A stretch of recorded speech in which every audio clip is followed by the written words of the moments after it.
I had the honor, very great honor, of serving as your Secretary of State for 24 years.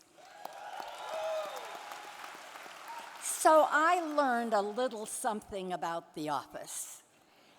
I want a person in this office who will be a champion for all Minnesotans, and that's why I'm so proud to introduce the next Secretary of State, Steve Simon.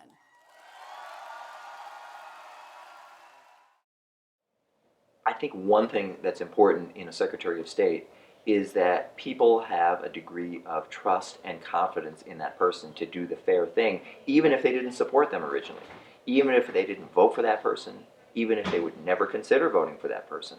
It's important that they have trust and confidence that the person's basically fair. They want someone who's going to be an honest broker, someone who is going to administer elections fairly in Minnesota, someone who will not put their thumb on the scale for any particular party or any particular candidate, someone who's going to put the interests of the state of Minnesota first, always, period. And I think that's what people want. That's traditionally what people have gone for, and that's what I think I bring. Another thing that people are looking for is someone who knows something about elections in Minnesota, who values democracy, who values inclusion and participation, and who will always protect and defend and strengthen the right to vote. That too is something I've been very passionate about for my time in the legislature over the last 10 years.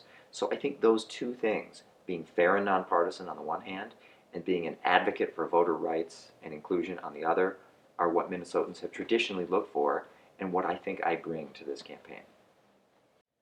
I don't think I've ever met anyone that doesn't like him, and that's because he's so kind and considerate and thoughtful. He'd do anything for anyone.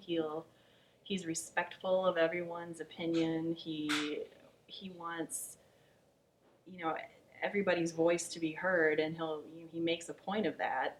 He has a lot of friends on the other side of the aisle that are more than happy to come up and tell me how much they respect him and enjoy working with him. And I mean, I think that especially for this office, those are the qualities that he should have. It should be somebody who is approachable, and that's who Steve is.